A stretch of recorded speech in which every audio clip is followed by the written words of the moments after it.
Welcome back. We're here with Shane, and we were just talking about what it's, the four-letter word, right? The BANK, right? Yeah, Those yeah, guys. yeah. I mean, you made short-term rentals sound so amazing, Mm-hmm. but I know that there were some challenges when you got rolling with some of the banks.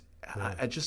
I guess for people that are looking to invest, I mean, when people invest, I'd say the best thing about you as a person that has an individual has cash and wants to get into real estate, Yeah. you can partner with an operator, but then you become the bank, and that gives you a lot of leverage and incentive because we help you to maximize your returns just like banks do. Exactly. But if you could, for anyone that's listening, what is it that that you can do with capital, number one, and what are some of the struggles that you saw with banks, which is making it so difficult to buy property? Sure.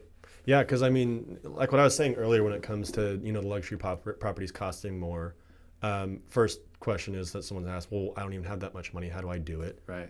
Second is, I might even have that amount of money, but how do I even get a loan for it? My W-2 income and my whatever income, I can't qualify for $1 million loan, right? And even if I could, right now, current rates are so high, it might not pen out, right? And so these are the things that I also had to pivot, looking at some of these deals and realizing, man, why am I going through all these processes with the bank, all these appraisals and the resubmissions, and we need a new exception for this, right? And there was a deal that I had. This is actually happened to be the third seller finance, creative finance deal that I closed, but it was actually out of necessity. I wasn't even thinking about this in the beginning. Now I am. But long story short, this bank, I'm in escrow, they extended escrow 3 times. Not because of me, they had all the docs and everything for me, they were just dragging their feet. And the seller got to the point where they're like, look, are you guys gonna close or not? And I'm like, dude, trust me, it's not me. You can even talk to the bank. The bank called them and said, hey, it's not Shane. Just give us some more time. And eventually the seller hit us with a notice of performance. We had 72 hours. Well, my agent didn't see that until 2 days later. So it's and now 24 I'm left hours with now. less. It was like 17, 16 hours before I actually had to figure this out, or else the deal's going to close. I'm going to lose my earnest money. Wow. All that stuff, right? So I went to the seller and I said, look, I've got the money. You saw my proof of funds. I want the deal. I know you want to sell the deal too. You're in this position where you need to sell. That's a little keynote. Make sure that they're in a need to sell. Right. But I said, I'm going to give you a solution where I can guarantee that we're going to close tomorrow. But it's going to require you to be a little bit open-minded here, right? Since in this scenario, this guy didn't have any debt. He built the house himself 17 years ago. You don't have any debt on this. What if you became the bank?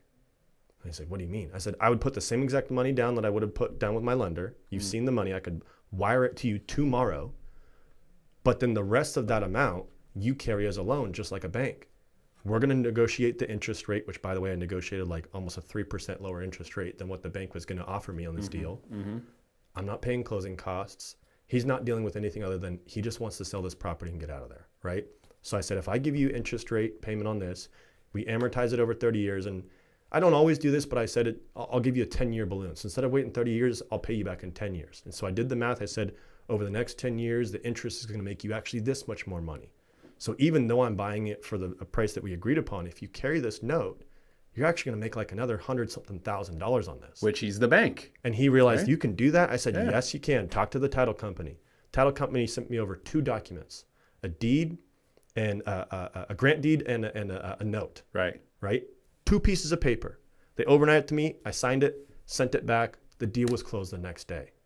And I realized, why am I even dealing with the banks? I just saved like $1,400 a month on my mortgage payment by negotiating with the seller. I was able to close it technically in less than 24 hours. So I didn't have to go through this whole 40 days of spending money and pulling my hair out, wondering if we're going to even close the deal or lose it. Sure. And I realized, hey, that's the way that you can get into real estate, right? You can negotiate terms. I know guys that have done terms where they have 0 money down. Sure. I have. I've even seen people that do deals with 0% interest. And it just requires you to be a little bit more creative and open-minded. And I realized, man, why am I dealing with the banks? Why am I giving them my money? Sure. Right?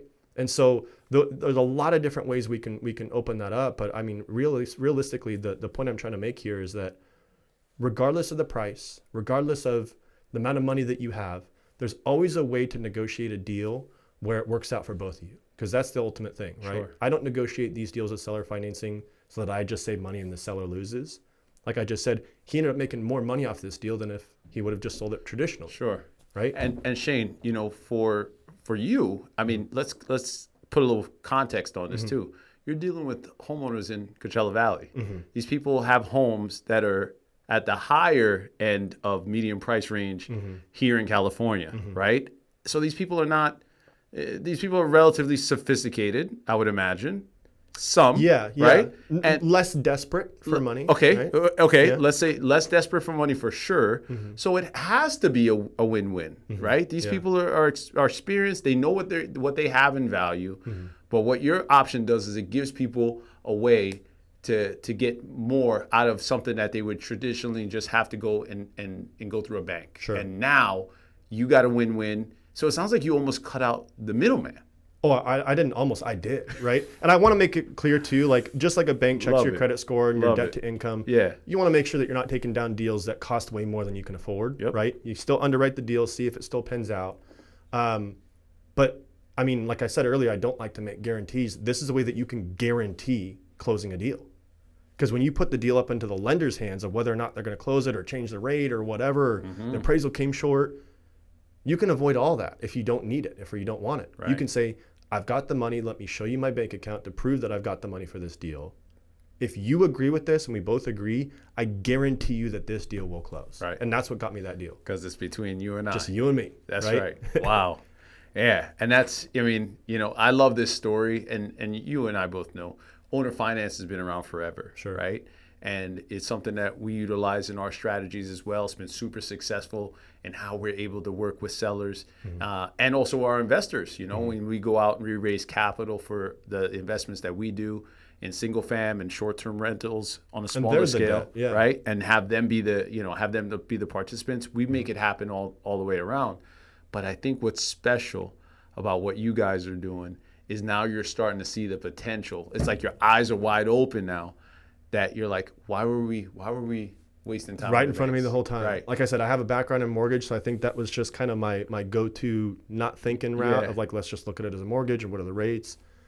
And I realized like, wait, I've done this a couple times already, and it was the most painless experience.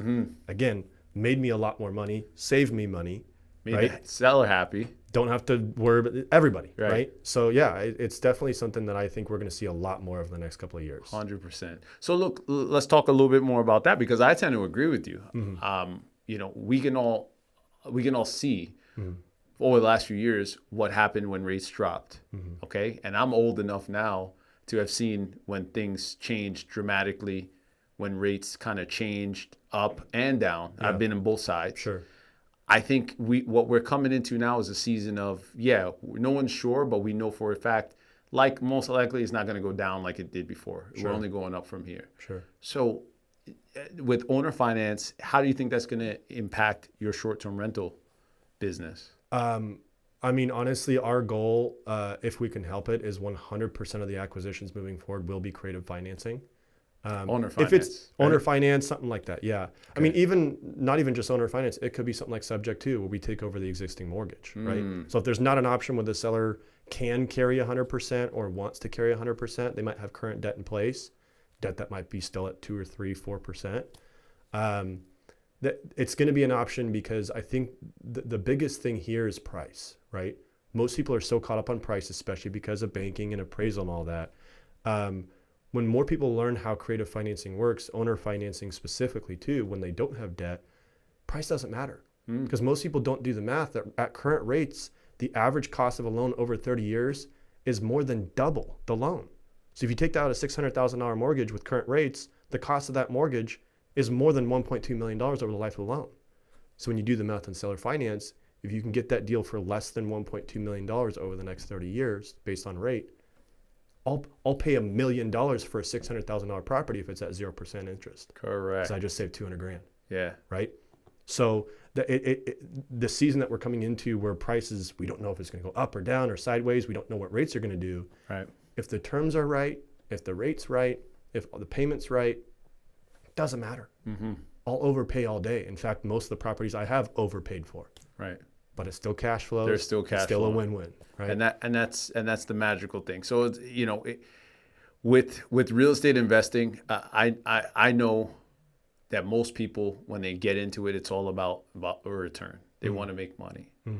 But I think the most compelling part about real estate investing for most people, which I think we lose sight of, is what's the money going to give us? And you talked about it a little bit in the beginning. Yeah. Talk about the freedom. You wanted to leave the job because you're like, dude, I don't want to, I can make $2 million, but I don't want to do this. I had that same experience too. It's like, I'm making great money, still living at home with my parents when I'm in my 20s, but I'm like, I know there's got to be something better than this because I'm working from morning till night. Yeah. So, with short-term rentals, you seem to have it pretty dialed in on like how you get there. But what do you think stops most people? I don't even know if you can even answer this, but I'm asking. What do you think stops most people? From investing in it or starting it? Yeah, investing in short-term rentals as a way, by way of like just getting into real estate. What do you think is the big hurdle for most people? I mean, I think it just goes back to what I said earlier of not knowing, right? People get this analysis paralysis. They want to try and figure it out 100% before they do something, right?